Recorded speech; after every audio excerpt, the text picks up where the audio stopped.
I think it's just going to get weirder and weirder and weirder, and finally it's going to be so weird that people are going to have to talk about how weird it is.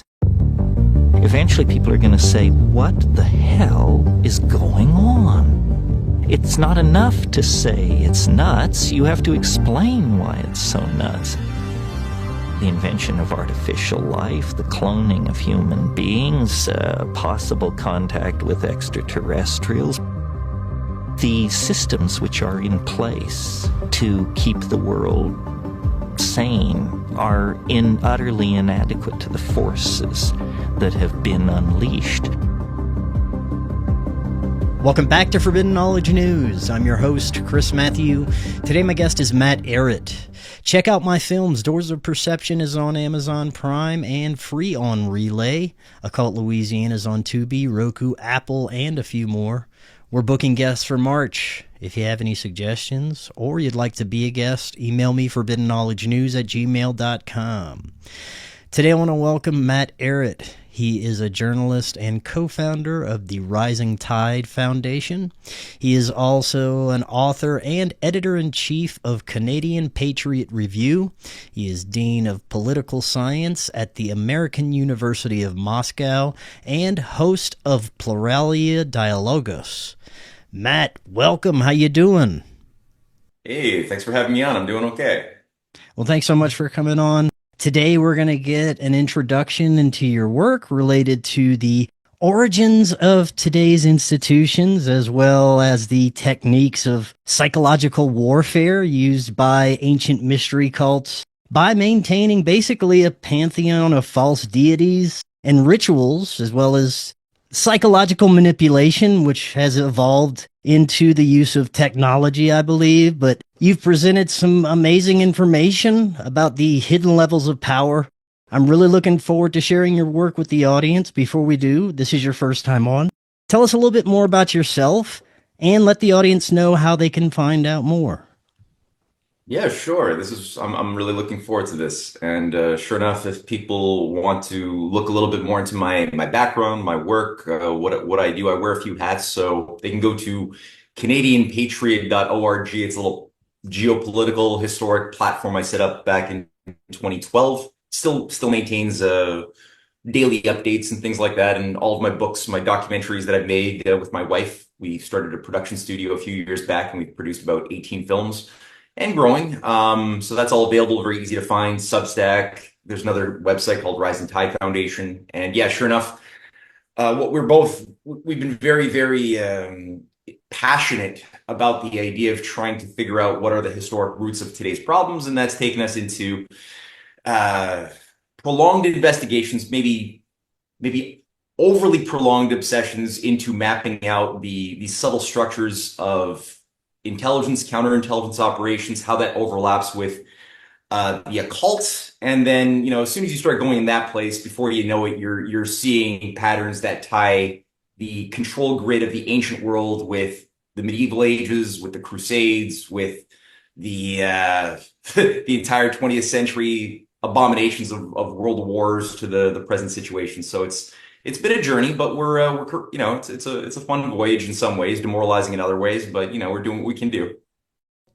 To start with this conversation, I would ask you if you believe that essentially what we know as things like ufology, the paranormal, even layers of folklore could just be sophisticated psychological manipulation that has essentially evolved with our collective understanding and even technology? Yeah, I would tend to agree with that characterization. The more I research, the more I've come to get the sense that a lot of the techniques of controlling what we're seeing and controlling the myths, controlling the patterns that shape the imagination, the collective dream, so to speak, that has been wielded by in more recent years that, you and I were already born into a very MI6 CIA managed construct that has been influencing many of the popular books, many of those things that become made into film, into television, even into the comic book realm.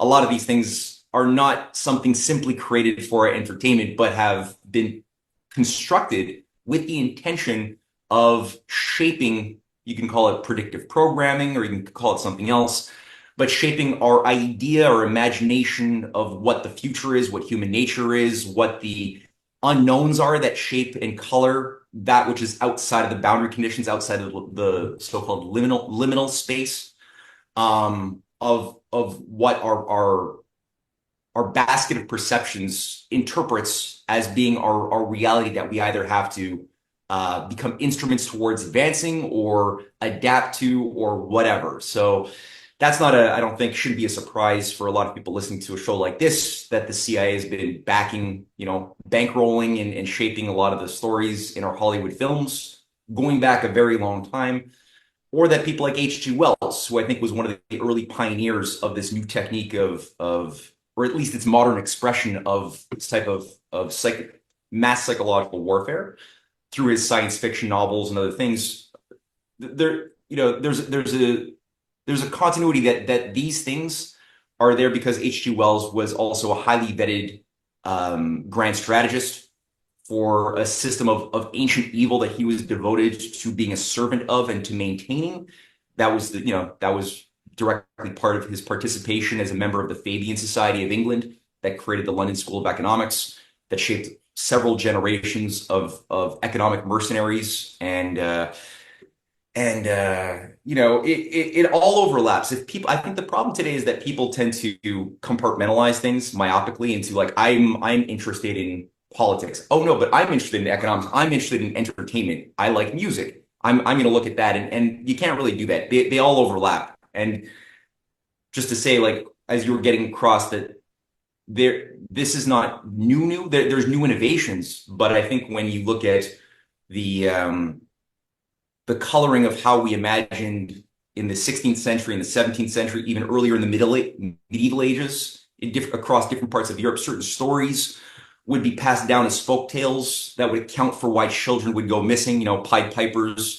The Pied Piper story was something people find entertaining, but at the same time, there was something to that regarding charming troubadours who would come into town and seduce young people and have them disappear, or at night in different villages in Bohemia, children would periodically go missing in the middle of the night. Women would disappear. You'd hear screams in the forests, and stories of pixies, of fairies would emerge, of elves would come around, of Krampus would come around. The dark shadow of Santa Claus to punish young children and things like that. Rumpelstiltskin, stories like that of evil gnomes. So I do think that even though people like Jacques Vallée, a major UFO disclosure advocate, has been around for a long time, helping to set up things like the cybernetics control grid around DARPA that he worked for in the 60s and 70s when he was setting up what became the modern internet. He's been working as an occultist, a Rosicrucian, openly, with various members, promoting this notion that these things being seen in the sky after World War II, typically around military bases, U.S. military and British military bases, we had to interpret as these beings, not just from our own galaxy, but he started saying in the late 60s, he started weaving tales saying that these are kind of like the fairies and the demons and the angels of the ancient world that they didn't know how to put a name to, but they come from interdimensional space. And people like J. Allen Hynek and others started like promoting that same notion. J. Allen Hynek being another major UFO disclosure personality who groomed Steven Spielberg and was even at the foundation of the creation of many of Spielberg's early 1970s, 80s films, like The Close Encounters of the Third Kind. Vallée even played a role in The Close Encounters of the Third Kind as well. They were all part of this Hollywood nexus of initiates that would go and create stories to shape the collective dream.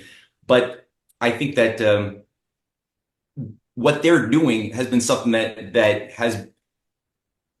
There's like an element of truth, because Vallée is saying that there's a connection between the type of anal probing, sexual molestation, abuse of human victims that these aliens have been doing from other he says other dimensions, that their technologies can let them leap in and out of other dimensions, which he also alludes to as being like hell, like kind of like Hellraiser, right?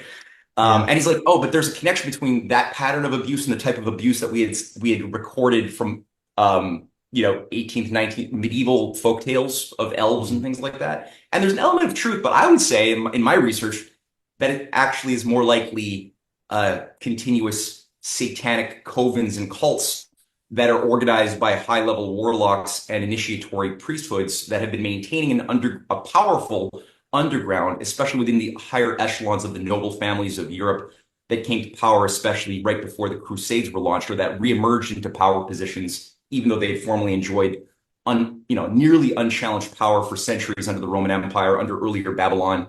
So I think it's the same thing, and they would rather that we think of it as being something a little bit more supernatural than I think it actually is. Right. What historical era would you cite as being one of the most important as it relates to our modern power structure and the system of governance that we have today, as well as the methods of control, psychological manipulation? What historical era would you say is the most important that led to where we're at right now? Hmm.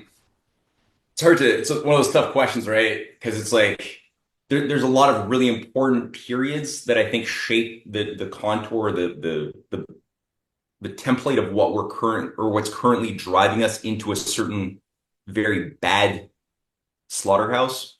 But I would say the Crusades for me is probably the most clear template of what the oligarchy at the upper echelons wishes to recreate, which isn't sort of, I mean, it's been again very glorified by Ridley Scott, who again is a Gnostic high level like initiate. Ridley Scott's films, as well as people like John Carpenter. But Ridley Scott, he recently did, the what is it, that Crusader movie, the Kingdom of Heaven, with Orlando Bloom.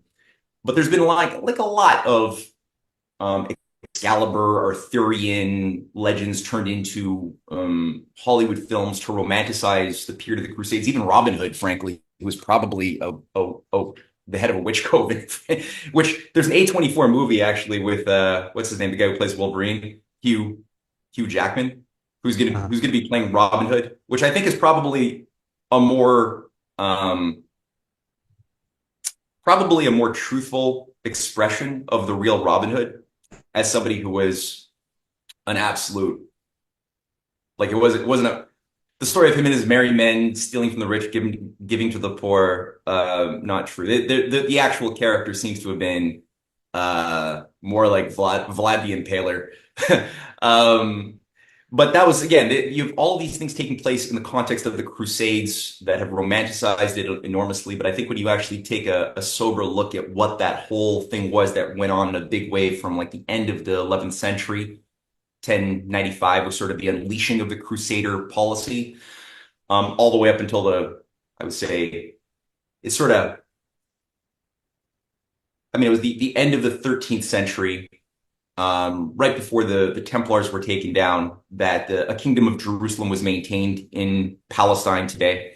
Also, a lot of the northern African region were Crusader states or Crusader-run regions. But so what was the policy? And I think that throughout the entire 20th century into the present moment, especially since the end of the U.S. Civil War, the older nobility, the higher bloodlines that utilized the power projection capabilities of the British Empire, the Habsburgs. It doesn't just include the British, but it includes sort of an agreement in principle amongst many of the leading families, the various leading noble houses, including of the Habsburg, the Throne and Taxis. You've got the Italian noble houses. They all kind of sometimes will have a rivalry.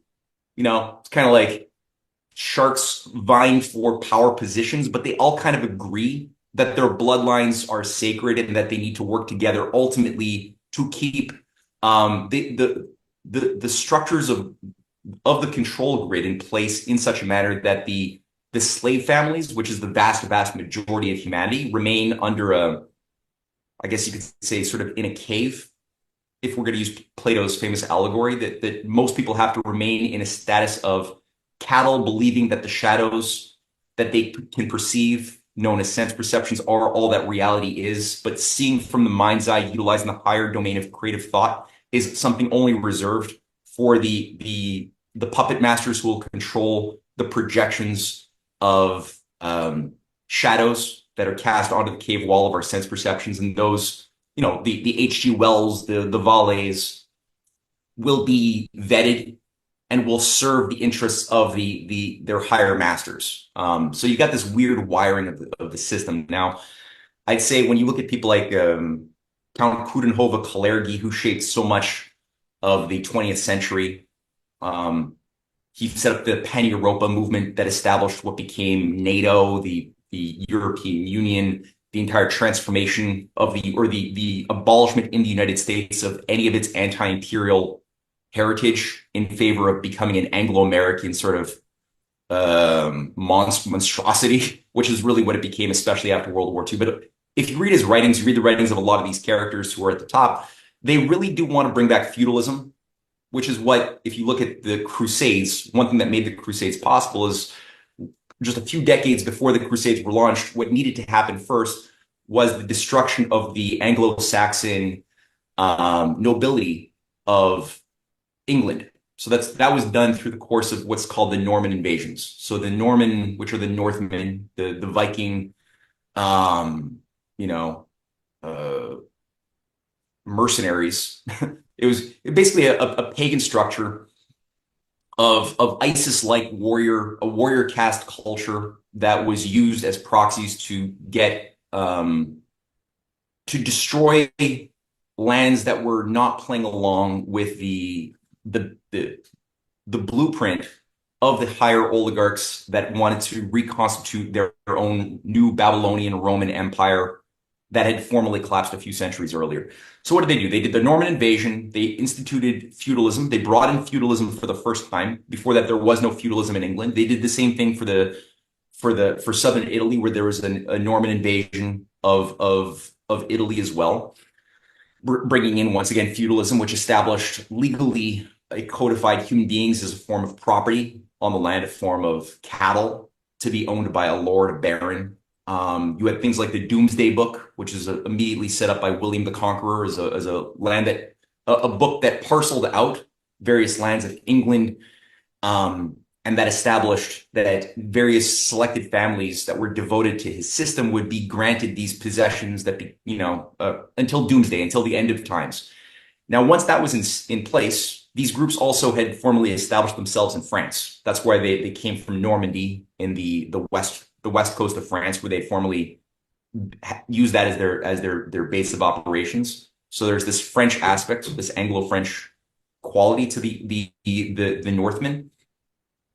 And as soon as that new grid was in place, then the new policy became, let's get forever wars of divide to conquer. So we'll get the Christian world, the Jewish world, and the Muslim world to just go into a forever bloodbath, with the idea of taking this domain of this land where Jesus walked, making that Christian, but in a peculiar kind of Christianity that would then be premised around rebuilding Solomon's temple, and a bunch of chivalric orders, basically knighthoods, would be created to oversee this, of which we know famously the Knights Hospitaller, the Knights of the Holy Sepulchre, which are both still very powerful, and existent. The Knights of the Holy Sepulchre oversees all Catholic, schools, institutions. A lot of money is controlled there. There's 40,000 members, knights and dames in the Middle East, specifically in Palestine, but also in Lebanon and other places. The Knights Hospitaller were created in the same year, 1098.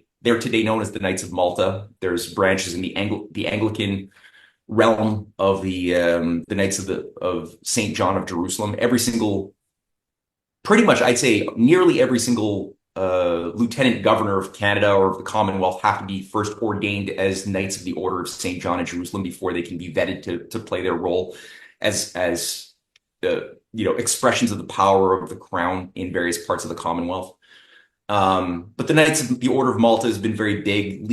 Pretty much every leading Nazi SS officer was a member of the Order of Malta.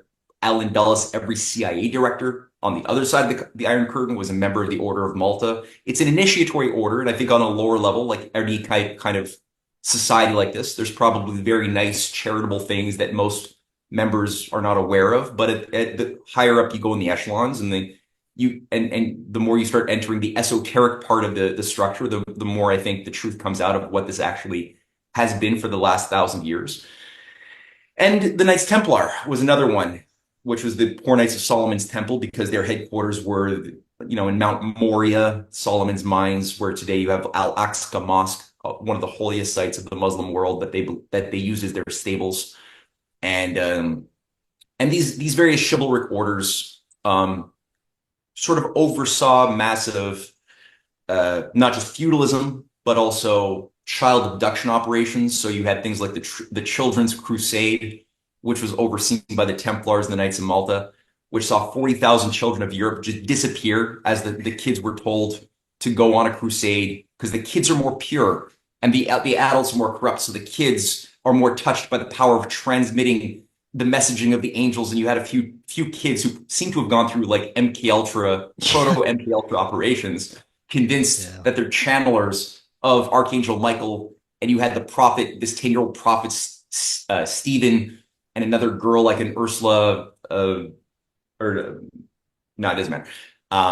But you had these little kids all of a sudden with total conviction, undoubtedly with Templar handlers, convinced the parents of all of Europe to give their kids to this new children's crusade. They never saw any of these kids again. Total disappearance. So the thing was a racket. So, you're creating feudalism, you're creating forever war to keep the nations of the world, instead of working together, keep them divided, keep them fighting. And you have this idea of giving people purpose in life, a purpose to kill and to die for a holy reason. So you have holy sin, the idea of holy murder, and merging the profane and the sacred is a part, I think, also of the new type of acceptable religion and acceptable culture that they want to normalize, where you could think, well, sacrifice is a part of the holy. So whether that means sacrificing of other, if you're doing it for the sake of the holy, then it all of a sudden becomes good. Doing, evil becomes good in some Orwellian backflip of logic in this type of realm. And that was the Crusades in a large measure. And it took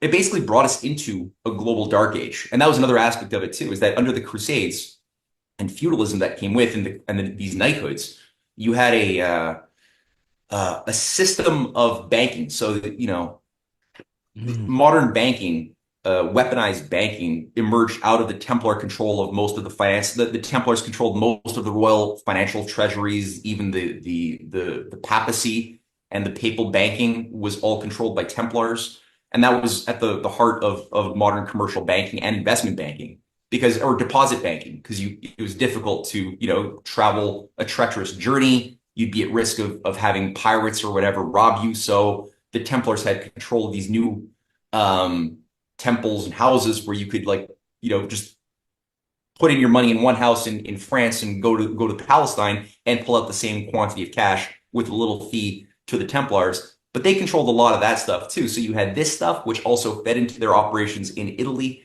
that created many of the things like the Bardi and the Peruzzi banking houses. And a lot of that stuff, when we allowed that type of monstrosity in, bubbles, economic gambling became also a legitimate way on top of war of creating fictitious value. And that was one of the ways, by getting people to believe that gambling on the price of what they thought something would be worth in the future was a legitimate form of doing business. All of a sudden you had bubbles created, like what was done in the 1320s, 1330s, 1340s, where massive amounts of money was put into gambling on the price of wool. And when all of a sudden one of the kings, Edward the Third, defaulted on his debts in 1348, that was something that could be done to trigger a controlled demolition of the banking system, which is also what released or unleashed what became the Dark Age. The massive destruction of like half of the people living in Europe died in a very short time under that trigger. That was not that dissimilar from what was done in the 1920s, when the bank bubbles of the 20s were pricked by the JP Morgan high-level financiers. And they called in their broker call loans. They knew that was going to force a default. That resulted in a chain reaction of other defaults, and the whole system collapsed, where there was death and basically starvation across the streets of America. And in the context of that type of scarcity, of fear, normalized death and murder. As an outcome, people became more malleable, more susceptible to desiring and accepting any form of totalitarian government, including fascism, which is what was being sold to Americans in the 20s. And they were willing to overlook this massive wealth transfer that was already happening. Same thing happened in the 14th century. Same thing is happening now. So I think that a lot of what's going on right now has a lot to do with restoring it, but now with some form of a techno-feudal spin, the same structure of control. And you got Pete Hegseth and others, coming out calling for a new 21st century crusade against Islam and against, China as a new organizing principle to get your desperate slaves to be distracted and to give them a meaning by weaponizing them into becoming tools to kill and be killed in these forever wars with other civilizational states. So that's something that I'm seeing. Also, the Third Temple revival movement, also very loud in the Middle East too, for obvious reasons. So these are all factors I think that have deeper history than people realize. Yes, and I'd say that also the weaponization of spiritual belief systems, especially Christianity, by the Council of Nicaea. You've also done some great research looking into some of the events surrounding the Council of Nicaea, a lot of lesser known information that I wasn't aware of. I'd love to hear a little bit more about that time period and some of the things that were really unfolding. Yeah, sure, man. Well, that's a big. It's something that really does require uh, a deep analysis. I've had to look more into this in a serious way through my recent project of writing a trilogy of books called The Revenge of the Mystery Cults. Otherwise, it was sort of on my back burner, on the periphery. I didn't have a clear idea of Nicaea, except that I had a sense that it had a lot of fakery. But I didn't really have a deeper sense. That I think everyone knows that was the council in 325 that consolidated an agreement, a consensus of what would be the acceptable books brought into what became the official Christian Bible. What we see there is sort of the various letters and the organization of a lot of the Old Testament that was brought into the Christian Bible. A lot of that was agreed upon. Not all of it, but a lot of it was agreed upon at that council. Other things came in later, right? Like there were other things like the fact that it all ends with the book of Revelation, the so-called letters of the Apostle John. That was actually, I was surprised to discover that was still under big dispute even way after the Council of Nicaea, like into 80, 90 years, even after the Council of Nicaea, they were still disputing, like, do we allow these things into this holy book or not? Like, it's kind of, there's a lot of problematic imagery and speculation. And it seems like it's not even written by this guy, the Apostle John. It seems like it was written like over a century after John had died. And it seemed like there was a pretty high level awareness of of that at the time in the fourth, fifth, even sixth century. A lot of the traditions or the behavior of what was expected of holy people who would be employed for the church structure, whether or not priests would be permitted to have a family, or whether they should be expected to be wholly celibate. A lot of these things were not even in the Bible. They were sort of done as convention later on after the Council of Nicaea. But the Council of Nicaea itself, okay, so it was overseen, it was called forth by Constantine. And Constantine is a guy who openly, I mean, this is not a secret amongst scholars. As I came to discover reading more books, that it was known that he was a follower of Mithra. He was a high-level mystery cultist throughout his entire life. There's some apocryphal story that right on his deathbed, he became a Christian. I don't think that that's ever been true. He was the son of Diocletian, who created these codes that became revived in the feudal Norman takeover of England, which was basically this idea that laws would be passed so that if your father is, you would be, the children would be confined to do whatever their fathers and grandfathers did, so that everybody, it was a high level population control. system of codes that prevented anybody from getting outside of an acceptable realm of, if your father was just a janitor, then your great grandkids would be janitors too, right? That was the way to sort of crystallize society. That was part of. So what was going on after the Jesus movement really started, taking hold? Rome had already been sliding into a very dark place even long before that, right? Jesus was born when Rome was already sliding deep into empire. They already got rid of their aspirations of being a republic.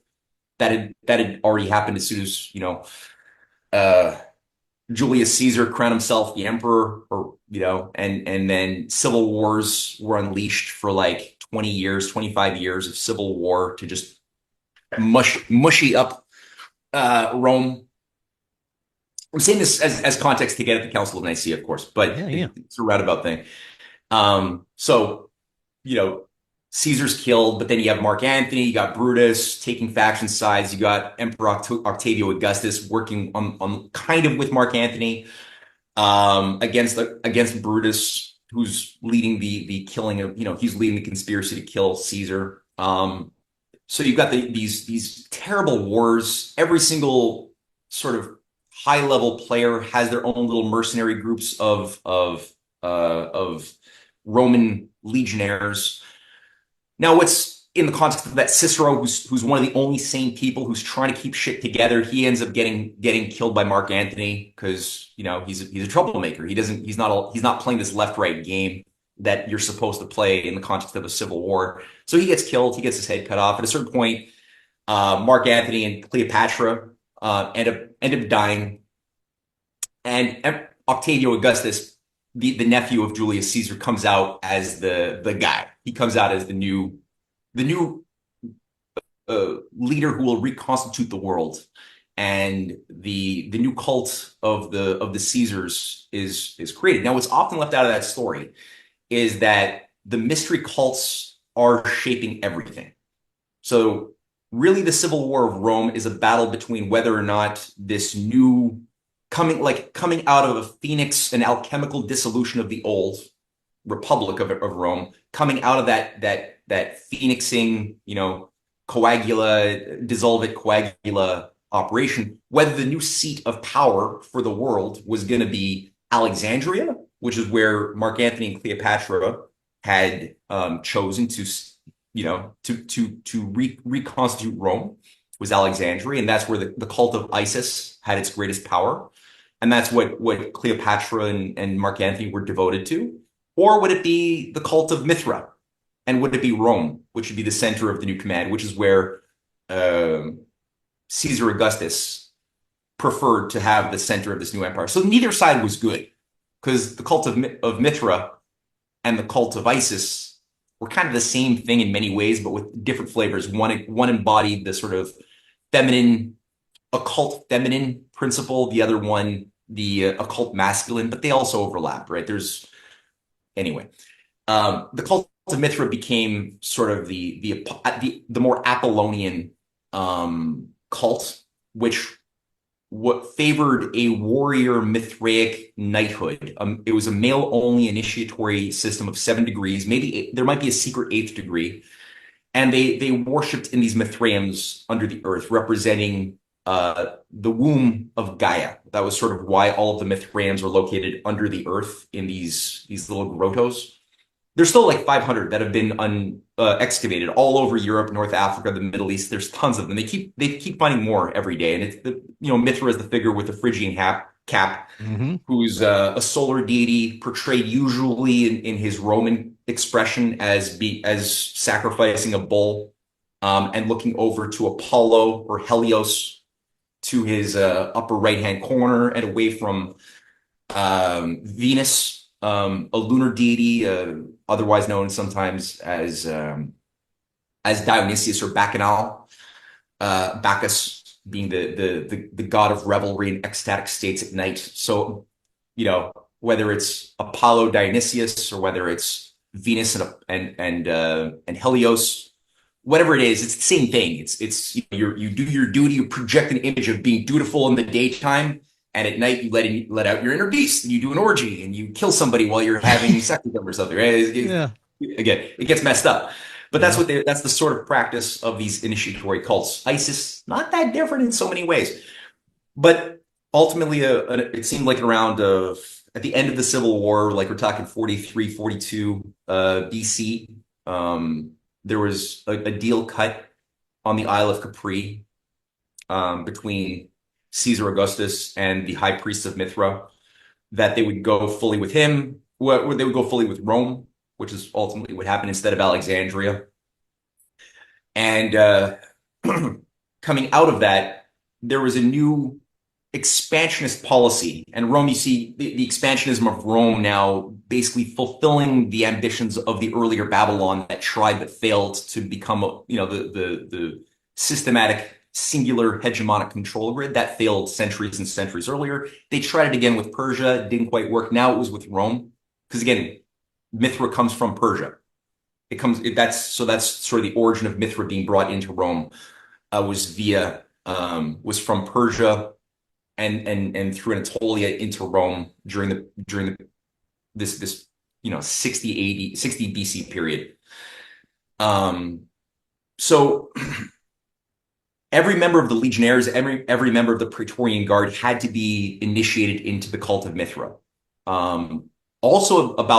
So you had three, increasingly the cult of Isis was brought in as Rome became an empire into becoming sanctified as one of the three governing cults.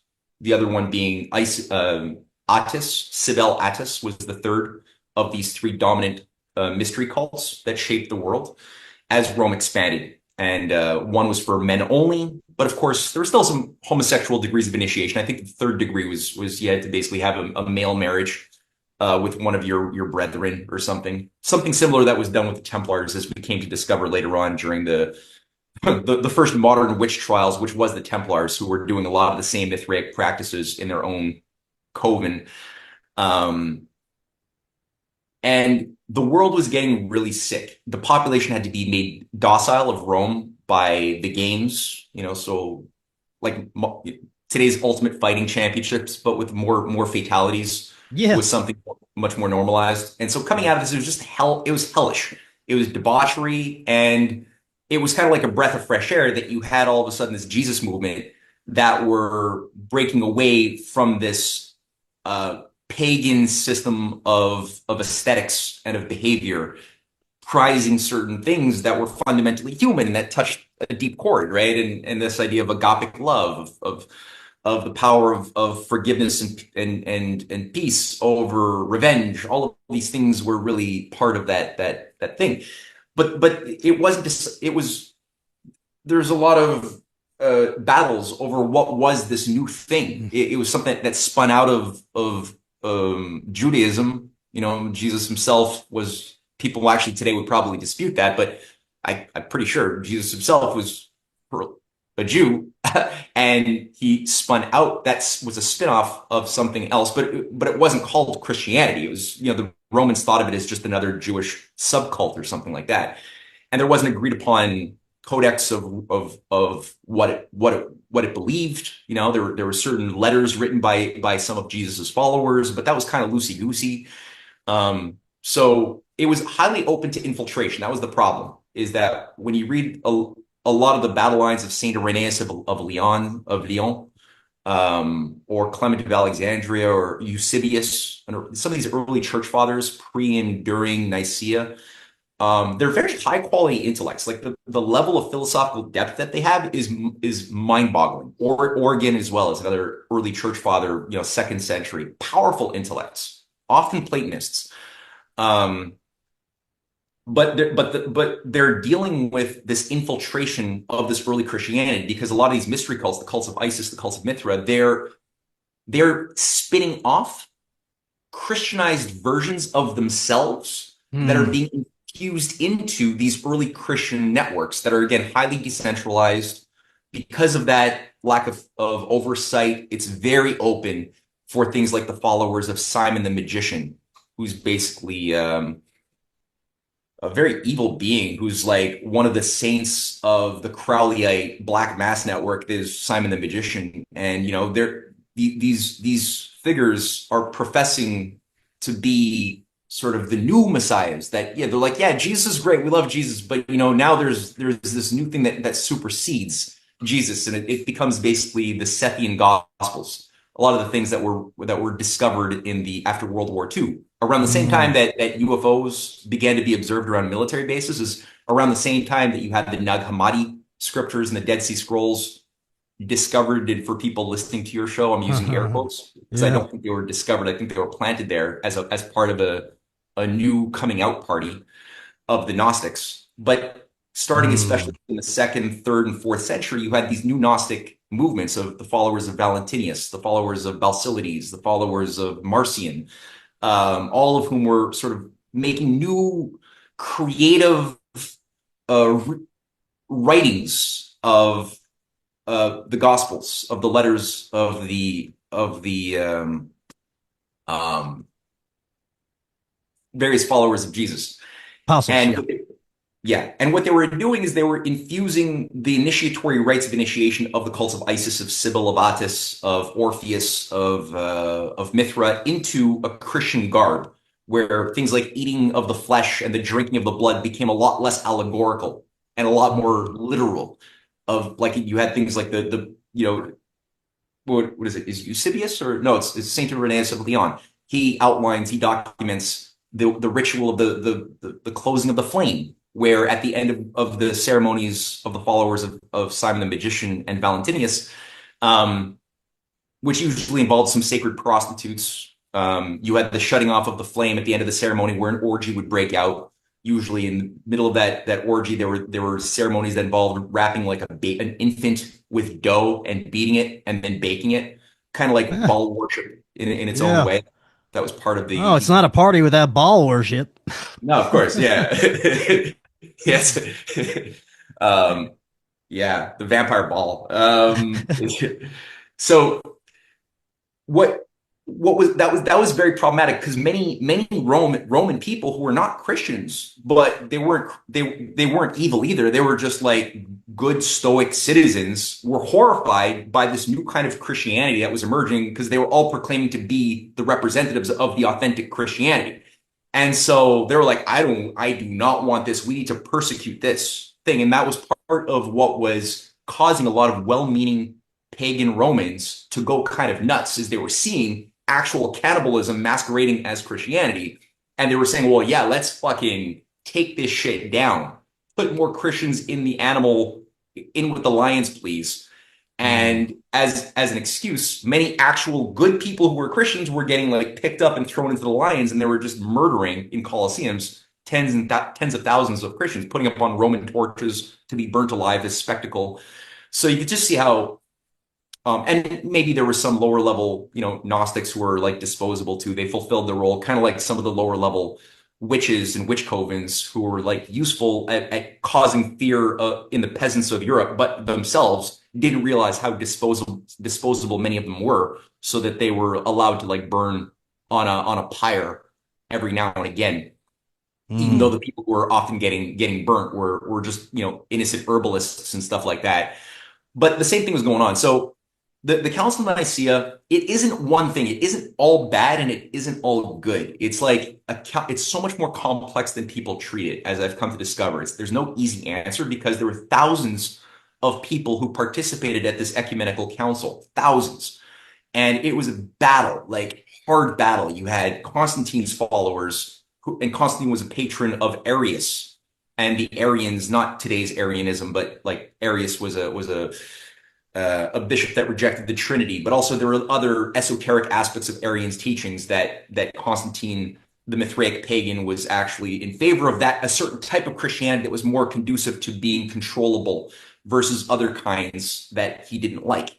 But the battles were heavy, and they just had to figure out, how do we come up with some sort of agreed upon set of rules of what this thing called Christianity is going to be.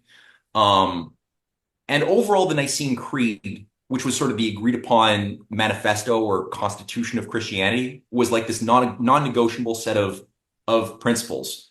I'm not saying I agree with all of them, but I get pragmatically why they happened, and I get that the best aspects of it is this non-negotiality, or like this agreed upon thing that we all have to believe um that we're made in the image of the divine, of the creator, that Jesus was the expression of the creator on earth, that there's just these certain things that you're like, we're not going to negotiate on these things. And everything else, but it was, again, it was a battle. And I think some deeper serious studies because I've never seen anybody approach this the way I've done just now, and I think more people should, with an appreciation for the battle lines of the mystery cults and of the Gnostic creations, sub creations of the mystery cults that were in play. And I think if that was done, people would be able to appreciate where were the good guys? Like, what were they doing that were part of the compromises made at Nicaea that generated something that made it more difficult for the Gnostics and for these mystery cults to do whatever they wanted to do. And as such, they failed. And again, the battles of Saint Augustine of Hippo, this North African church leader who I really like. I really respect Augustine. He played a key role at exposing the hypocrisies of the Manichaeans, which was again another sort of Zoroastrian Christian esoteric initiatory, very powerful thing that also formed the bedrock of the later Cathars and the Templars centuries later. But that was the Manichaeans. It's still very big today, actually, in esoteric sectors. This belief that there's like forces, demonic, like that there's a balance of evil and good, and that good needs evil to be good, so that you can't have good if you don't do evil. That's basically where you go very Yeah. quickly if you're a Manichaean. And so, Augustine was nailing that whole thing and destroying a lot of the splintering off efforts of the fifth century, early fifth century in a city of God to break up Christianity. But he was trying to infuse something, he was trying to amplify the best and get rid of the worst aspects of it. And and I think that a lot of what he was trying to do also is premised around looking for what's commonly divine in all people, even if they're Jewish, even if they're Muslim. And he was creating the foundation of a practical diplomatic policy between different civilizational forces that became the foundation of people like Charlemagne in the late 8th century, early 9th century, and his Augustinian advisors who were helping him organize a policy towards collaboration with the Muslim world, with the Abbasids, the Muslim Abbasids, that he became very good friends with Harun al-Rashid, the head of the Abbasid dynasty, and they worked together to avoid the crusade, to avoid the first effort to unleash these bloodbaths of crusades, by creating these wonderful alliances around building up educational centers where Muslims and Jews and Christians would work to do astronomy and compose poetry and translate the ancient classics together. The Chinese also were going through a Confucian revival, which saw the Tang Dynasty revive the ancient Silk Road corridor that had collapsed in the 2nd century when Rome was also an empire, and the Silk Road basically melted down. But that was being revived, so you had that moving through Asia. The Indian Gupta Renaissance was happening at around that same period, which was resulting in this interesting transmission and sharing of the best of various cultures, from the Muslim to the Christian to the Chinese to the Indian worlds to the Jewish worlds. Khazaria even emerged within that context, and it's very interesting what was going on there in the north, because you had these Renaissance periods, and the ancient families and the mystery cults were always trying to get wars between these different groupings. So, I think the thing that always helped the better strategic creative thinkers to avoid the traps was the best of what came out of the Nicene Creed and the Augustinian sort of revamping of it. And whenever Christianity became the worst expression of itself and became a tool of empire and evil, it was always when the secret mystery teachings of the Gnostics became infused into the papacy, into the various control grids of the chivalric orders and other things that justified the need to do evil to have good. So that seems to be another part of the nuance that I think has to be tightened up a little bit more, and I'm trying to, but it's a lot of work. No, this is some amazing information. Would you say that as it relates to what we know as our modern secret societies or mystery cults, that they sprung from the time period after the Templars were defeated, essentially being forced underground into these new societies like the Jesuits, the Rosicrucians, Freemasonry, things like that? Oh yeah. I mean, in terms of their modern incarnation, yeah. Um, Albert Pike was useful. Um, he's evil, but his morals and dogma are useful. As far as like somebody who's really in the occult, like Albert Pike, high level, highly vetted Confederate general, later on goes on to co-found the KKK, the Knights of the Golden Circle, or the Ku Klux Klan, but formerly it was formerly known as the Knights of the Golden Circle. That was their former name before becoming the KKK. And he writes Morals and Dogma when he's revamping the southern jurisdiction of the Scottish Rite. And his Morals and Dogma is like the most useful overview of the history of the arcane and these initiatory rites. And he makes the point in there that the Jesuits are more sophisticated Templars. And he does make, and I've a lot of people have heard that quote, but to prove it is another thing. It is provable that it is, and I do that in volume one of my Revenge of the Mystery Cults. So after the Templars are taken down in 1307 to 1314, 1317 was the really big period where there's a big fight to destroy the hegemony of the Templars, which involved like it's one of these things which people have popularly said was caused by just a greedy king, Philip le Bel, Philip the Fourth of France, who was just a jackass and he didn't want to pay his debts to the Templars, and so he burnt them all so that way he could get out of his debts. Garbage. There was Philip le Bel was a really bright guy. And he had some wonderful advisors like Raymond Lull, who was a former knight, but became one of the most important thinkers of the 13th century and early. He died in 1315. He was one of the leading advisors of Philip le Bel, who had a policy. He created a policy. He was born in North Africa and was friends with some of the leading Islamic scholars, Ibn Karum.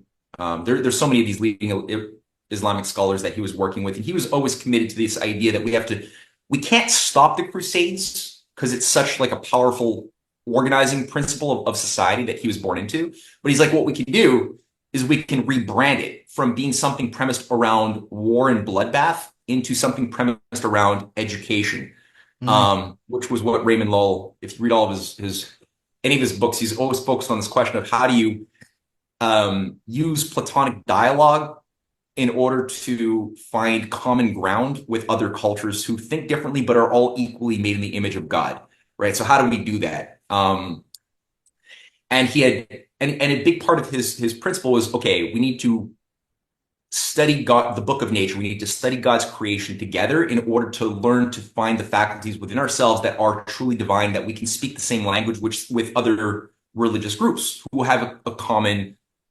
interest in discovering God's creation and discovering the essence of God and themselves by studying creation. So the study of astronomy, the study of aesthetical, poetry and beauty and architecture were big parts of the Raymond Lull technique, as well as other languages. If you study Arabic, you're going to learn more about the Arabic soul because you're going to read Arabic poetry. You're going to learn more as a Christian. And similarly, if the Arabs are studying various Frank and Italian and European languages, they're going to learn more. They're going to read the writings of Dante. They're going to read the writings of your best, Chaucer and others, and everybody will tune in, so to speak, more with that fundamental humanity. So Philip le Bel was sponsoring Raymond Lull's schools. Raymond Lull was also a major enemy of the Templars and I didn't mention this, but the Templars. We began our chat today around entertainment, political entertainment that serves a political role for shaping the shamanic dream, but also for recruiting people into becoming useful idiots in the play, because it's kind of like a stage play. That's how the Rosicrucians think of things, you know, as a game within a game, a ludibrium, so-called, a big joke. Um, and one of the things that was done was the promotion of these. I mean, troubadours were the means of promulgating these things. They didn't have cinemas, they didn't have record players and things, but they had troubadours who were initiates, usually, not always, but usually, who would go and do perform the tales of Arthurian legends, Grail mysteries, that would be sort of medieval up versions of the ancient Eleusinian mystery plays. So that's something I didn't say earlier, is that all these ancient mystery cults, the thing that united them together is the Eleusinian mysteries. Everybody, whether you're being initiated into Mithra or Cybele Attis or Orpheus or Isis cults, you're expected to do Mecca in Eleusis and go through your Eleusinian deconstruction, death and rebirth of your old self to your new self. That would also involve different types of ritual drugs that would be concoctions and potions that would be used to help disassemble and then reassemble your identity. A lot of this was studied by a lot of the psychiatrists who worked with MK Ultra and Tavistock in the 20th century. By the way, people like Albert Hofmann, who generated LSD-25. He was a student of the Eleusinian mysteries, and he became the dominant world scholar on the Eleusinian mysteries. With G. Gordon Wasson, the guy who promoted, you know, the JP Morgan investment banker, vice president, who promoted basically psilocybins back in the 1950s. He was working with Hoffman for decades, sponsored by the Rockefellers, sponsored by JP Morgan, sponsored by Alan Dulles, in order to revive the thing that had already been there since the ancient times. So that was part of the thing. And part of the thing involved also plays. You had to experience over several days Eleusinian mystery plays that would bring your imagination into a certain type of frequency, into a certain type of tuning that you would meditate upon. You'd think about the stories of the play, your participation in it. And that way, when you got into a psychedelic high, those would be the images that would typically emerge, would be very similar images that would be performed regarding snakes wrapping around your body, you know, on the Leontocephalaus experience of being transformed into a, you know, a lion when you're lying naked in a coffin, and a snake would be wrapped around you. So these were elements that were generated within the mystery play. Now, within the Arthurian legends, those were the Eleusinian mystery plays, sponsored by people like Eleanor of Aquitaine, of Mary of Champagne, who were also leading collaborators. And I think of them increasingly, the more I read about these women, as Isis high priestesses of France, who are shaping and training many of the counts, of the dames, of the damsels, who would be sent from all over Europe into their courts to be trained within the courts of love. And they were, you know, given certain techniques of using, you know, their sexuality, if you're a woman, of other things, to use power over your minions. And they were also sponsoring all of these Arthurian legends to be generated around a remixing of what Arthur was. That had nothing to do with the real Arthur, by the way, but who really was a real guy and really does seem quite cool, of the 6th century. But these had nothing to do with that. Lancelot, Guinevere, all that stuff. So, you know, you had these Eleusinian mysteries that were also part of the Templar recruitment thing. This is what Raymond Lull, so that's why I was saying all this, because Raymond Lull has these big polemics against the corrupting influence of the troubadours. But they're organizing to basically take down the Templars. And the Templars were getting, I think, a little bit too big for their bridges. And as Albert Pike had rightfully, I think, criticized the Templars, he said, you know, they wanted to use this vast wealth that they had accumulated to buy the world. But they didn't have the sophistication that they needed to do it. So they fell into some traps. They were taken down. That was a bit of a victory. And it did also only work because you had these guys around Raymond Lull and Philip le Bel were able to get their guy in as Pope. They arrested the Templar Pope Boniface VIII, who was the guy protecting the Templars. They actually had to arrest him, put him in a dungeon, he ended up dying, and Philip le Bel got one of his followers to become Clement the Fourth or Clement the Fifth. I forget my popes here, but he became the new pope. They got the papacy out of Rome. They installed it in Avignon, the south of France, as something that was a little bit more out of the control of the mystery cults that had taken control of the Vatican over centuries. So they were able to work with that a lot more. And they had the English king, Edward II, who was the godson of Philip le Bel, who was also working in his own way against the Templars in England. This is all around, 1290s to 1307, 1308.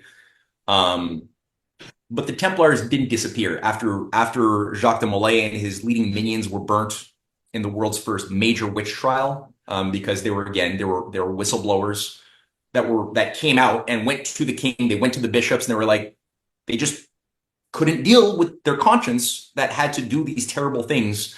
And they blew the whistle, and basically Philip le Bel sent out dozens of his own men as agents to go and infiltrate and to see if what was being said was true. They came back and said, "Yep, you gotta piss on the cross. You gotta." You gotta kiss the asshole of your initiator. You gotta you have to pledge to only have sexual relations with your fellow initiates of the Templars. You got to do these other things. You do have to worship at Baphomet, at the feet of Baphomet, which later became, I don't think at that time, but it became later on a symbol that was popularized by the followers of Eliphas Levi, as an androgynous, an androgynous figure, this male, female with a little bit of a snake, goat, and a serpent goat quality to it as well. And basically they didn't disappear. So even though they were taken down, and that was a victory, a lot of those Templar high-level figures escaped to Scotland. They were reconstituted there under Robert the Bruce. They gave their support to Robert the Bruce, who who was able to use their tactics of warfare in his battles against Edward II, which is part of the unfortunate thing with the Scottish independence mythology that came out of his victory over the British, over the English, was that it was made possible by these Templar witches. And at the time, the English that he was fighting were not the evil English Empire that later we saw destroy so much of the world. So another grouping of Templars reconstituted themselves in Spain and in Portugal, as well. You had different secret societies set up there, and some merged with the Knights Hospitaller, who were their nominal rivals, but often would work together, and they kind of merged together at that period as well. And coming out of that, you had certain agencies, certain orders that had earlier been created that also became conduits from the Templars. So like you had things like the Franciscans. The Franciscans were set up with the Dominicans to be two sides of the same thing that would run the Inquisitions. And they were co-created around the same time after the Fourth Crusade. The Franciscans being more of the feminine, the feminine expression of fealty that would be a little less.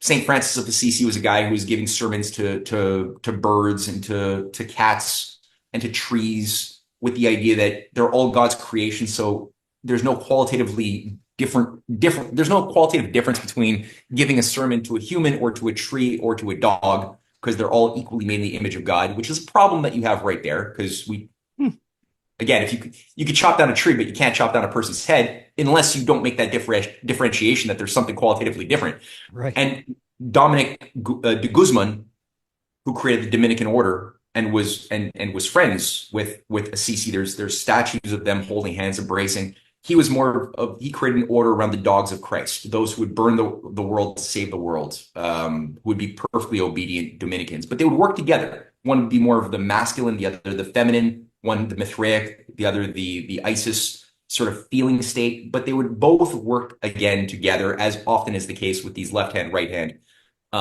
operations. Now, the Franciscans also became transformed into, or created the foundation around which Ignatius Loyola would emerge. So his confessor was a Franciscan. He had a number of Franciscan handlers. The Franciscans today celebrate the fact that they merged into. There's lectures from Franciscan monasteries and Jesuit scholars who celebrate the fact that the Franciscans formed the backbone of what became the Jesuits. And the Jesuits were created around the same time. So not to get too much, I mean, I feel like I'm throwing a lot of information, but I'll just wrap it up here, is that the Jesuits were created in 1534. So the same time that the Jesuits were created, and they were created largely or shaped largely in Venice. This is where Ignatius Loyola did his part of his pilgrimage was in St. Mark's Square in Venice. Venice had a strong alliance with the Templars. Genoa, which was a rival center, a city-state that was a rival to Venice, but was run by a lot of the same oligarchical families. They were more allied to the Hospitallers, Venice Templars.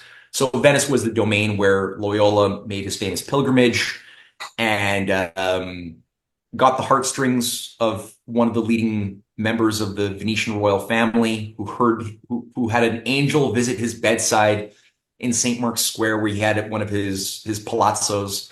And he said, the angel said to him, "How could you sleep so comfortably?" And down went outside in the rain as a holy man. And he went outside and found Loyola cold in the rain, and he brought him in, washed him up. And the next day he brought him to the Doge of Venice. And the Doge was so moved by his story that he bankrolled his journey to Palestine, whereby he then came back and was officially given the rights to create a new order, with some of his colleagues like Francis Xavier and others from the University of Paris, which also forms, by the way, the basis of the X-Men mythos later on, was the Francis Xavier and Albertus Magneto combination of the alchemists and the Jesuit, Apollonian disciplinarians of Xavier, which people could see that played around with by Jack Kirby and Stan Lee in those comic books. Yeah. But I'll have to say that's sort of the thing that was created back in 1534, the same time that the Anglican operation was also being created, due to largely, again, Venetian advisors of Henry VIII, which included Oliver Cromwell's great-grandfather, Thomas Cromwell, who was a personal assistant to one of the top Venetian bankers, who was the guy who created the foundations for the Anglican Church, which was another schismatic thing that allowed, it was kind of like an English version of the Jesuits that always worked together, including in the control of Canada. And the Knights of Malta, 1530. So all of these things were happening within a 4-year period. The Order of Malta was created out of the Knights Hospitaller in 1530. So all of these were being done, I think, not as different things, but all different aspects of the same thing that formed the foundations of what then later became the Scottish Rite, which grew out of the Robert the Bruce initiatory degrees of Templarism in Scotland. This was part of the Scottish Rite. Some of this incubated itself for several centuries in France before being brought back into England. This is what became the backbone of the Grand Orient Lodge of France later on in the 17th century, and the Rosicrucians. If you read the writings of Dame Frances Yates, the Rosicrucians. So here's the last thing, because I realized that was another element of what you asked. So the Rosicrucians, in that form, the Order of the Rosy Cross, emerged in 1612 out of there was a Venetian book called something Letters from Parnassus, and it was written by this guy whose name is escaping me, Borondello or something, who was very close to Paolo Sarpi, and he was the bridge between Francis Bacon and Paolo Sarpi. So Paolo Sarpi is sort of this Venetian grand strategist. There's statues all over Venice because he's like the great patriarch philosopher of Venice, who saved Venice against the world, whatever. So Paolo Sarpi, though, is the founder of modern scientific liberalism. So he created a method that enshrined the senses as the only instruments we have to detect truth, is the senses. And he had a whole system in his art of thinking in 1598 that he was writing. So he's becoming one of these high-level grand strategists coming up with a new method of redefining science, of saying that, okay, if we can't destroy science, because the empire would rather just destroy science. They don't like science in its true sense because real science is based upon making discoveries of God's creation, which renders obsolete the old systems of belief and control that had kept us in a control grid. So real science is based on something which is more destabilizing to those who would want total control. But they couldn't destroy it. And if you can't destroy it, the next best thing is to try to co-opt it. And that was part of Sarpi's assignment. And he did a good job, a pretty effective job of creating a new type of method, which became Baconianism. So him and Francis Bacon, who became Lord Chancellor of England, the advisor of Queen Elizabeth, and then the guy who was also assigned to drive James the First of England crazy. So they were working together. So on the one hand, they're creating the basis of modern empiricism. That's the belief that science should be sense perceptions that are extrapolated into universals. That's not real science, by the way. That's fake. That becomes the backbone of the later Royal Societies of England, of the Isaac Newton project, decades and decades later. But so on the one hand, they're creating this rigid redefinition of science. On the other hand, they're practicing alchemists and occultists. And so the letters of Parnassus, I think it's letter 72 of this Venetian book, becomes the foundation stone of the Fama. So in 1616, you have the first of 3 Rosicrucian manifestos going public, anonymously written, though it's later discovered that one of the authors is a black magician by the name of Valentin André, who's very high up there as an advisor to royal courts, very, very high-level geopolitical strategist. He's a follower of Francis Bacon. He's the author of one of them. So you have the Fama, the Confessio, the year later in 1617. The year after that, 1618, you have the chemical wedding of Christian Rosenkreutz, a fictitious character who, was supposedly born in 1370 and died in 1430 or something. Fictitious character, but it's a construct. And these become the sort of manifestos of the new coming out party of this new order of white hats that were like this noble secret society that had infiltrated the courts of the world, that had promised to usher in a new golden age if they would only do certain things. Now, part of the thing, when you read, my wife, Cynthia Chung, has done an incredible deep dive. She's published a whole series of these studies on the origin of the Rosicrucians. So a lot of what I'm saying, I got from my wife's research as well. When you read the chemical wedding of Christian Rosenkreutz of 1618, it makes a very big point. It's basically it's a chivalric Grail mystery play that this initiate,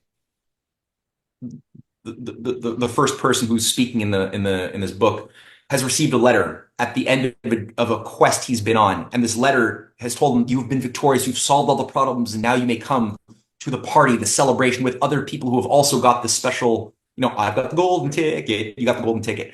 And now he's entering into this weird series of rituals that involve watching people being weighed for their nobility, different other people who pass the tests, and you have these banquets, and some of them don't have the nobility that is required of them to move forward, and they have to literally be executed in front of his face. So he watches them, and he documents how he's just eating his chicken, watching these people getting decapitated. And it's just something he's just enjoying the show. And it's kind of horrific, what he's being put through as the final initiation with other initiates. But within it, the Order of the Golden Fleece is very important. And as Francis Yates, who's sort of this Warburg Institute scholar assigned to sort of control this narrative, that magical thinking causes everything good. That's sort of her assignment. She's a very important scholar. She wrote the Rosicrucian Enlightenment. That's one of her famous books in the early 70s. Very, very useful book. She makes the point that the Order of the Golden Fleece, which is in the chemical wedding, which is at the heart of this whole thing, he becomes an initiate of the Order of the Golden Fleece. That is a real thing. That was set up in 1430 in the courts of Spain, and it's a Habsburg, sort of the nominal Habsburgs, are at the heart of this chivalric order. Again, 1430, and the Order of the Golden Fleece was set up in 1348. And as Francis Yates makes the point, the Rosicrucians are the Order of the Golden Fleece.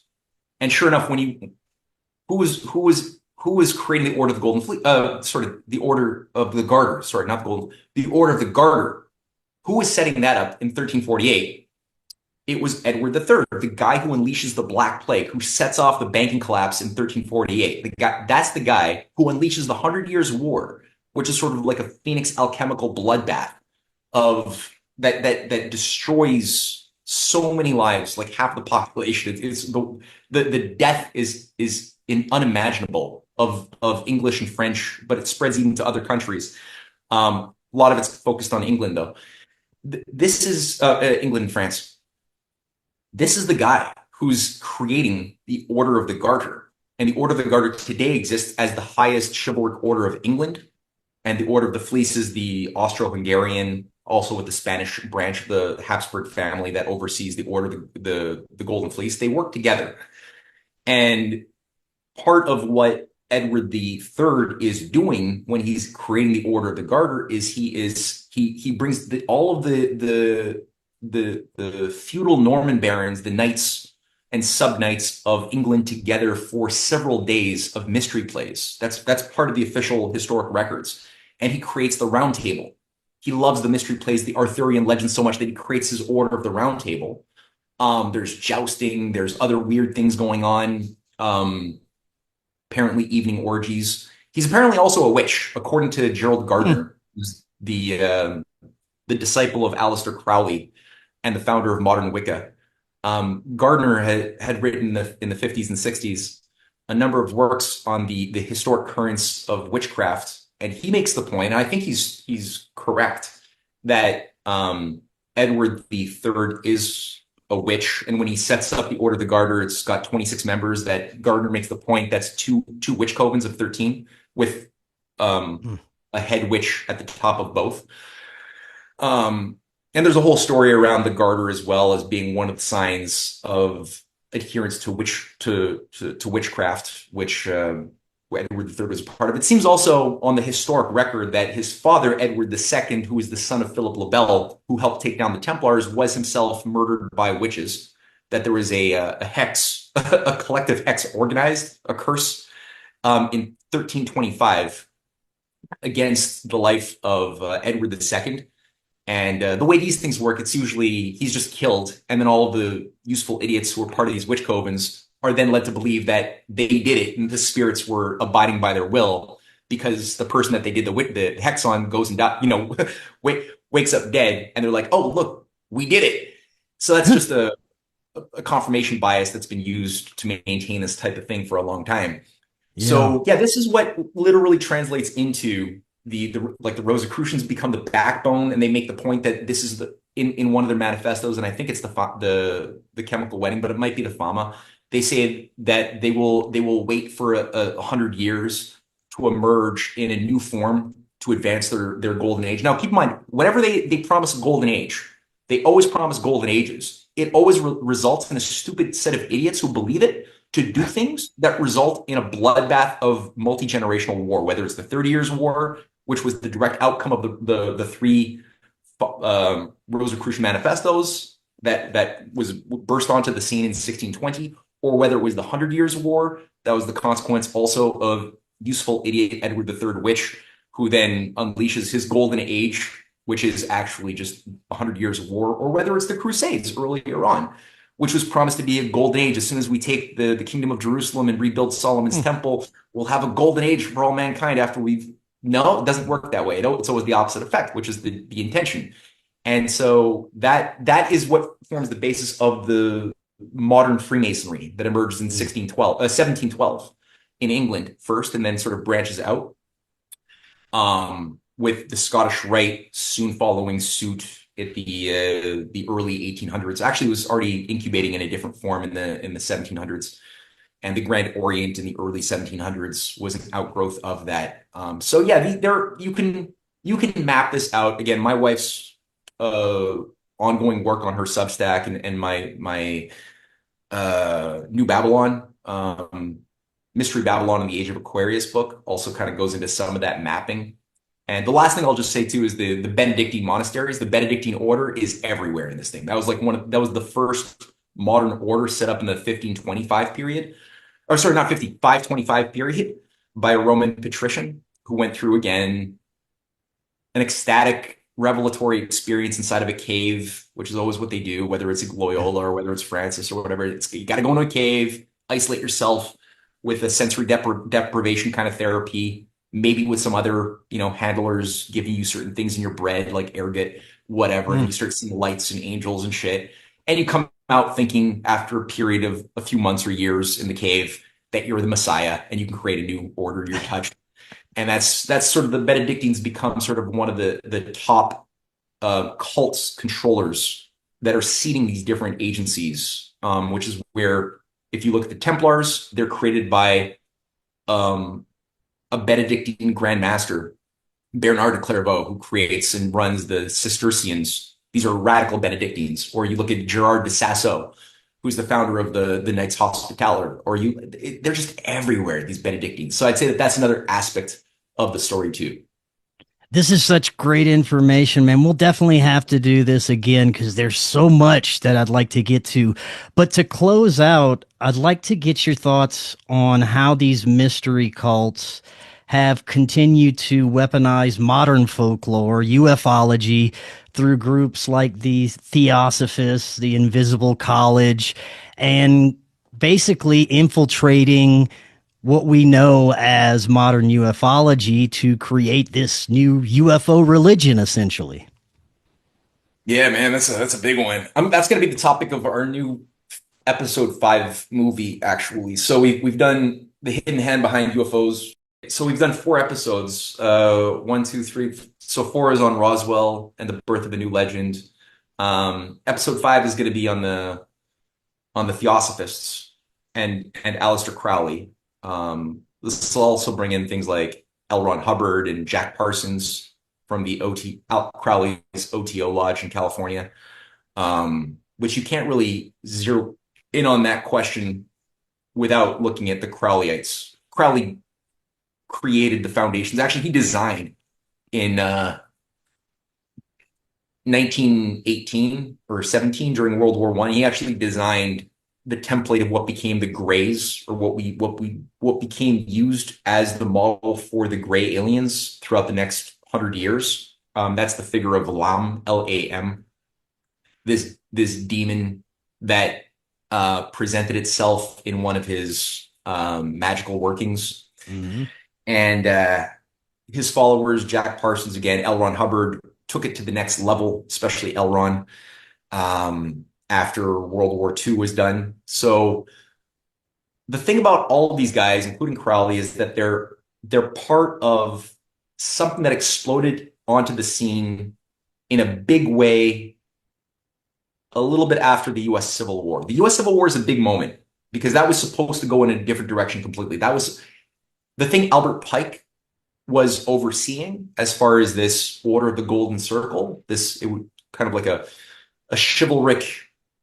I mean, if you look at what the Order of the Golden Circle was a secret paramilitary society of occultists who were ordained or believed that they would not just create a schismed USA and undo the US Constitution, but once that was accomplished, their idea was to create an empire centered in Cuba, which would be the seat of this new island empire that would expand the system of slavery. And you can even see the maps that still exist today from what they were doing back in the 1850s as a planning that would involve taking Mexico, all of the Caribbeans, most of South America, and creating this empire that would grow and grow, expanding the principle of slavery ever more fully with a special relationship with Great Britain, which he always saw as being the masters of the show. The United Grand Lodge of England was the control center of his Scottish Rite.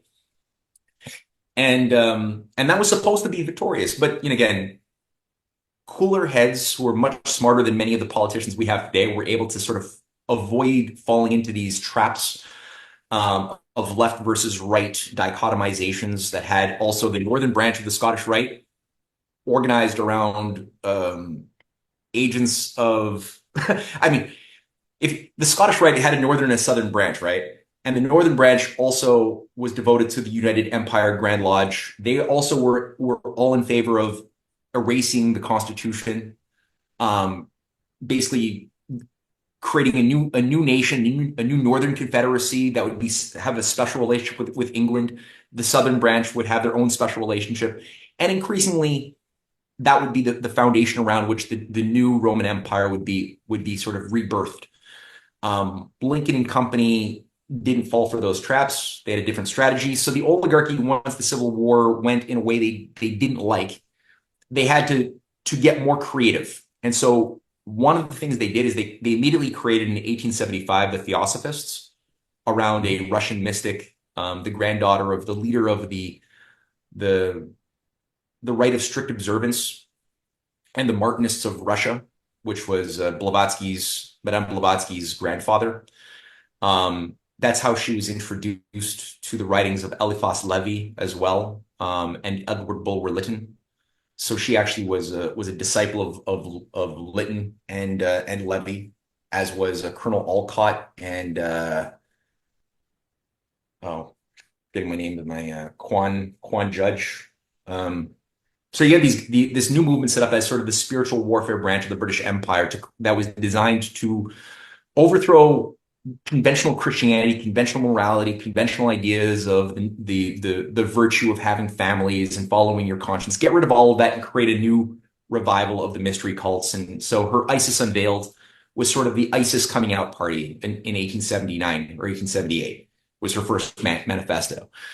Part of that idea was that you have these transcendental ascended beings, these enlightened ascended masters of the Great White Lodge that she was portraying, kind of the same thing as what the Rosicrucians were portraying as these enlightened masters running this white hat campaign of the early 17th century, promising, the cleansing of the world and a new age would emerge was part of that promise. And you had, a Manichaean counterpoint in this grand cosmic space opera of Blavatsky, that you had the Great Black Lodge of the Jews and the Jesuits, who also had mystical powers, but they had demonic spirit forces that were on the evil side, whereas we had demonic spirit forces of the white hats who were on the good side, working in this cosmic battleground. And only a few of the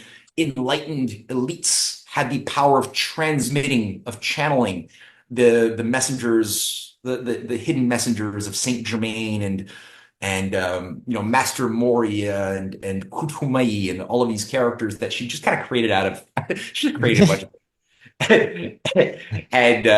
and within the Theosophists, it's kind of a hodgepodge of taking the different elements of different religious, the most superstitious aspects of different religious orders of the world, and kind of like creating a composite stew of we'll take a little bit of Zoroastrianism here, we'll take a little bit of esoteric Buddhism here, we'll take some of the Bond stuff here, we'll take a little bit of the esoteric Christianity and some of the Sufi Islam here that we like, and they just create a new thing, Most of it was plagiarized. Like Blavatsky was renowned for just stealing other people's material and calling it her own. And anyway, that's proven. She's also proven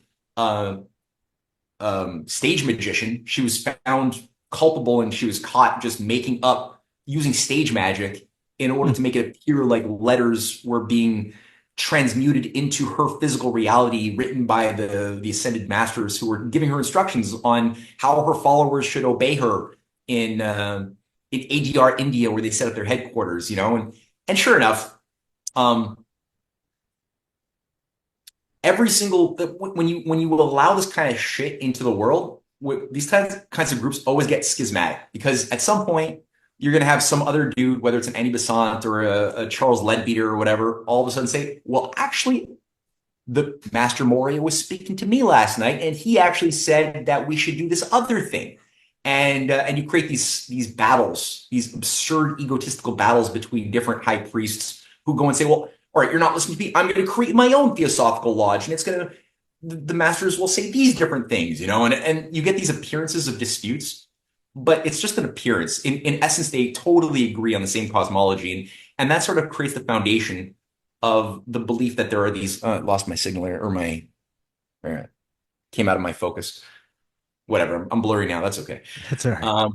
But this image, this story that you have these beings on Venus, that they're located on Venus, or maybe they're located on Mars, or maybe they're located on Uranus, and that's their or the rings of Saturn, and that's where these disembodied entities who are the precursors of Hyperborea, which seeded mankind in the first of these root races. That's where they're located, and they're colonizing the Earth that way, and have been overseeing the collective evolution of the species through these different mass exterminations that in the theosophical doctrines, you always have these several root races as they move from one to the other, always has to be punctuated by these mass exterminations of the unfit, because they're all eugenicists. They all kind of want to create arguments that necessitate that we accept these purgative periods of massive death, these Kali Yuga ages of anarchy and death, in order to have purgative violence, in order to usher in the new ages that they promise are going to come about. So that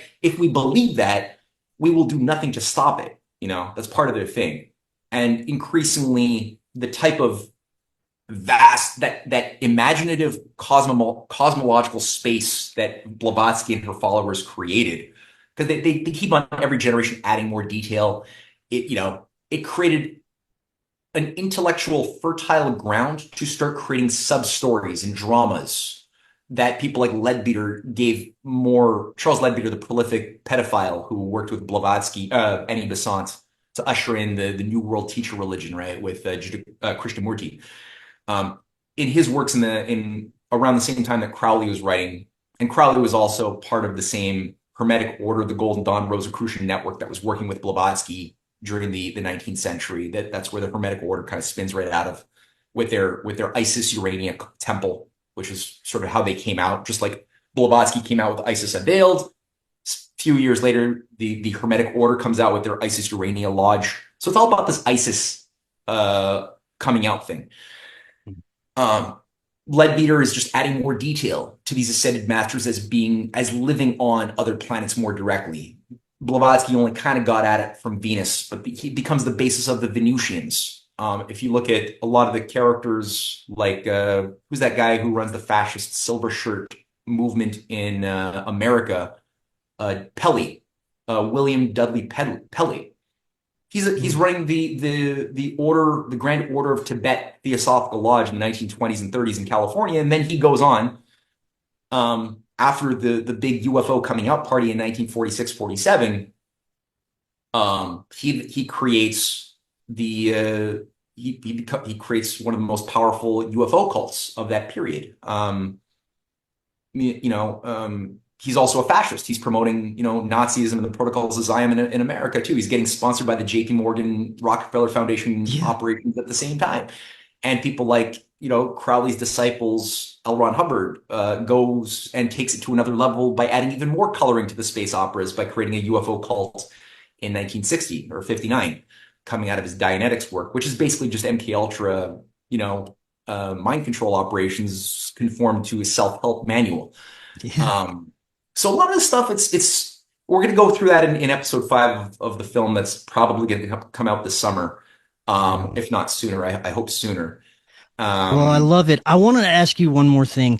I've had hundreds and hundreds of guests who have had or have claimed to have extraterrestrial experiences, very strange paranormal experiences, claim to be involved with magic, with profound results.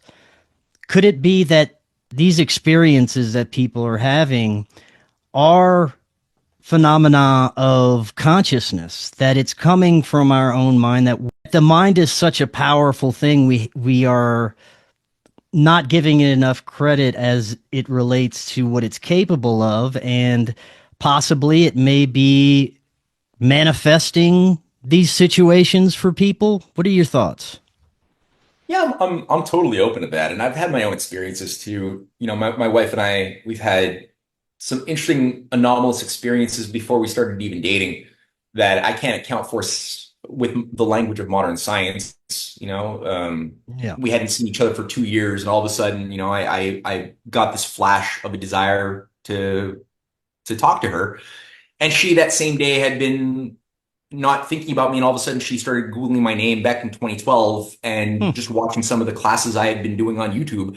And she had been thinking about me the day before, and I all of a sudden wanted to call her, and I messaged her. So, like after not thinking about each other for 2 years, that happened around the same time. And there's definitely like modern science has only gone so far, and there's a whole domain of experience, especially when it comes to matters of mind, that we totally have not been able to go there yet, but are definitely happening.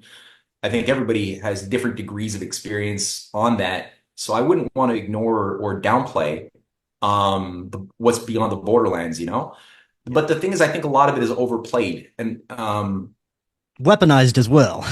yeah, both weaponized and also like when you take in a lot of the research that I'm like weaving here and talking about, Mhm. and you start looking at things like Charles Manson, right?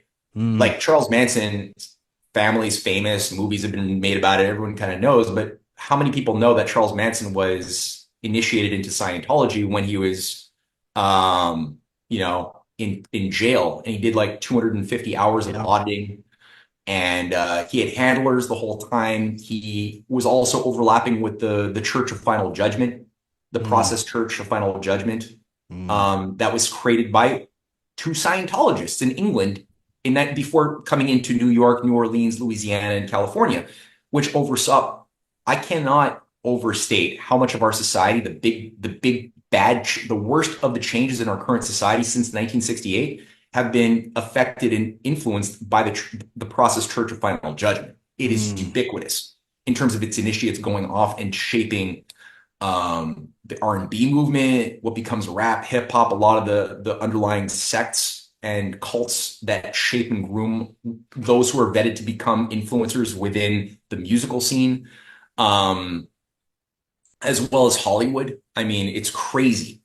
But so Charles Manson, one of his rituals that he had his followers do was called creepy crawly. And people could Google it. The creepy crawly ritual involved breaking into thousands of houses across the United States or the zone around the compounds, Mm. and just opening up and looking at people sleeping in bed.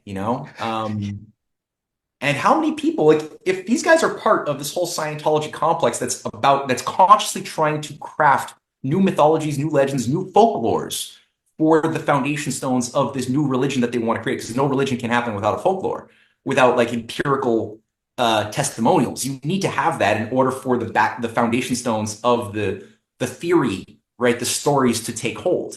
They How many of these people could put on a mask, inject somebody or put them into a psychedelic state, giving them while they're sleeping, so that they wake up in a bit of a hallucinogenic sort of spin state, and you've got like hobgoblin masks and green masks and other things like dancing over your bed, Yeah. or maybe like waking up in the middle of a field after being taken out of your house, which is what a lot of people describe with a pain in the ass, having felt like you've been probed, right? Mm. Which is where Jacques Vallée was very correct, I think, in identifying. He does a very masterfully competent breakdown of the similarities of occult ritual, um, of that you'll find in these alien first contact experiences and actual black magical experiences as well. So how many things like that are going on that then create people who then go to authorities, go to the media, tell about what what happened to them when they were abducted and found Yeah. themselves in a daze in a post hallucinogenic fit, with different uh, schizophrenic qualities in some cases flowing out of that, or feeling like they now have a clairvoyant quality. Maybe something was unlocked while they were getting anally probed on a psychedelic trip, not knowing what happened. Maybe they did have faculties unlocked. I don't know. Yeah. And then also like, the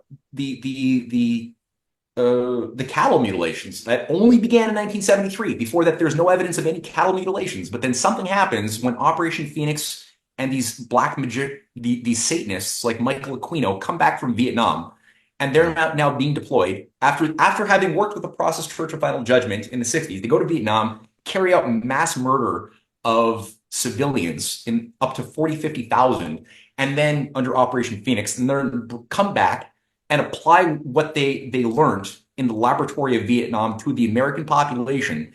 And all of a sudden, there are crop circles showing up. There are cattle mutilations showing up. And I think a lot of that has to do with things that they had practiced in Philippines, in Vietnam, and in Korea, where they were doing things like the Aswang psyops, where they were, kidnapping civilians from villages, killing them, puncturing their wounds, hanging them upside down in the jungles to psych out the guerrillas, the freedom fighting guerrillas who are trying to stop this U.S. military invasion. But they're superstitious, so they see all of these people like upside down. They've got these ancient folk tales of Aswang vampires, and they're like, "Oh shit, it's the bot!" And it's successful at demoralizing and psyching out all of the resistance of these countries that they want to go into.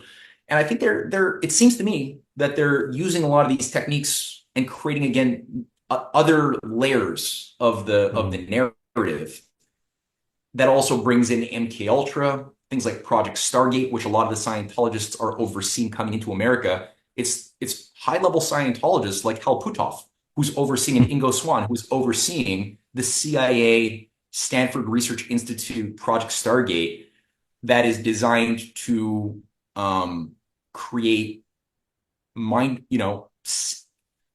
super soldiers, basically utilizing trauma-based mind control. A lot of it involves taking Edgar Casey cults that are part of the Stargate project, that are doing abusive operations on children in camps to help them, create schizophrenic and personality disorders that they think help people channel demons better. Is that true, or is that actually you're just creating broken people who are more, I don't know.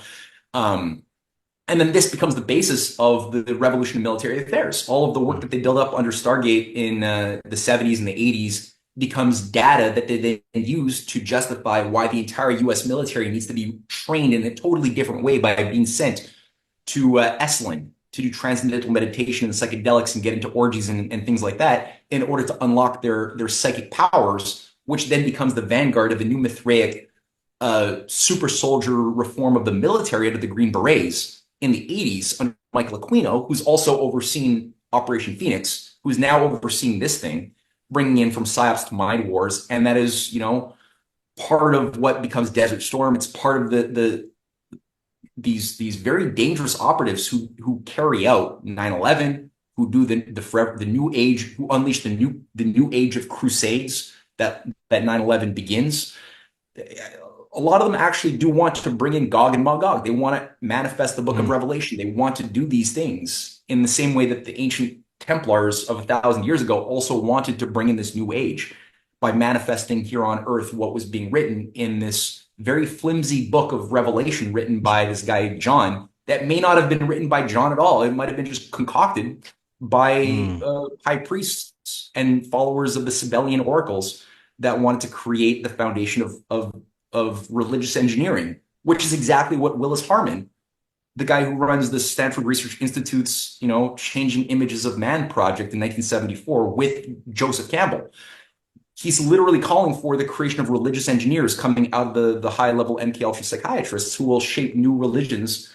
And it's tied directly into the thing that becomes the disclosure movement that's being funded by Lawrence Rockefeller, the same guy who's also been bankrolling Terence McKenna, who's bankrolling the careers of Gordon Wassoon.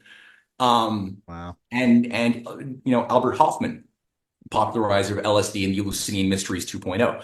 So it's all the same nexus of psychopathic death cultists who have been behind all of these things at the same time. It's all kind of convergent on this singularity thing that they are getting us to believe is coming up, that's pulling us into this moment where the new gods will present themselves, maybe under Christian and Muslim and Indian skin suits, but they're going to be aliens.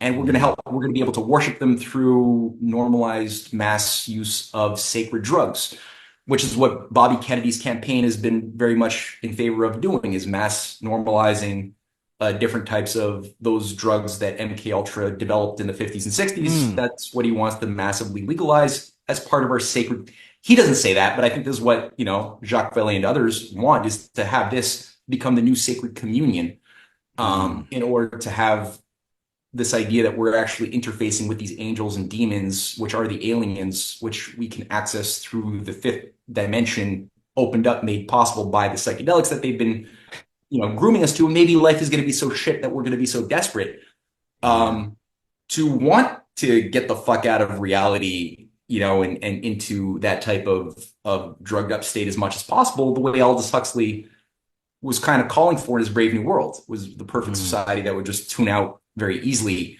with Soma.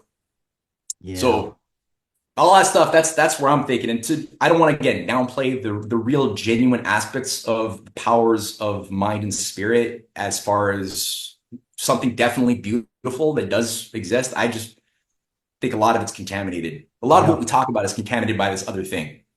100%, man.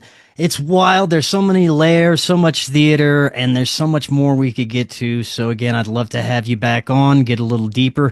Before I let you go, remind the audience how they can get a hold of your films, books, all your content. Sure.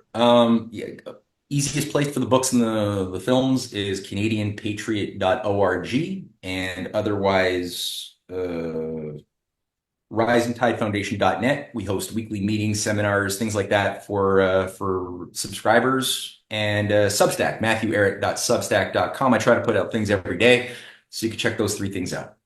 Awesome, man. Well, thank you so much. Definitely have to talk again. And until next time, everyone, have an excellent evening. We'll talk again tomorrow.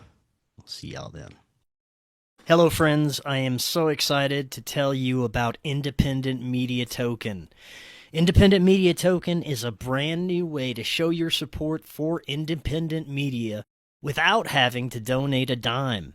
Independent Media Token is a cryptocurrency on the Solana blockchain designed to generate funds to promote and foster the growth of independent content creators, allowing them to engage in their art without having to worry about being demonetized. Through a network of media partners, of which you yourself can become a part of, Independent Media Token's goal is to ensure the powers that be can never cut off all of our areas of funding and censor the only free voices left in the world. Join the movement today. You can pick up Independent Media Token using Phantom Wallet or the Solana wallet of your choice, where you can easily swap your Solana for IMT. Grab some IMT today, and remember to always know your team. To learn more, visit independentmediatoken.com or use the link right in the description. If you're looking to start your therapeutic microdosing journey, but don't know where to start, especially when looking for the highest quality ingredients, including nootropics, and what you'd expect from a true microdose capsule, check out our friends at Brain Supreme. They offer the absolute highest quality ingredients so you can start your microdosing journey knowing that you're getting top-notch ingredients. To find out more, visit their website using that link right in the description, and you can get 15% off your entire order. Are you and your family prepared for an emergency? Maybe the fake alien invasion? Now is the time to prepare yourself and your family for any event. Check out Prep Starts Now. Their mission is to provide high-quality preparedness products that empower individuals and families to be ready for any situation. They're committed to delivering reliable, trusted gear to ensure your safety, security, and peace of mind in times of need. Their product selection is carefully curated to provide you with the essential gear you need to stay prepared. From emergency kits to tactical tools, every item is chosen for its reliability and practicality. Prep Starts Now understands the importance of family, and their goal is to equip you with everything you need to build a solid plan for your family's preparedness. In today's ever-changing world, being prepared is more important than ever, and Prep Starts Now is here to help you and your family stay ready with quality products and practical guidance. Use the link in the description and get 15% off your order.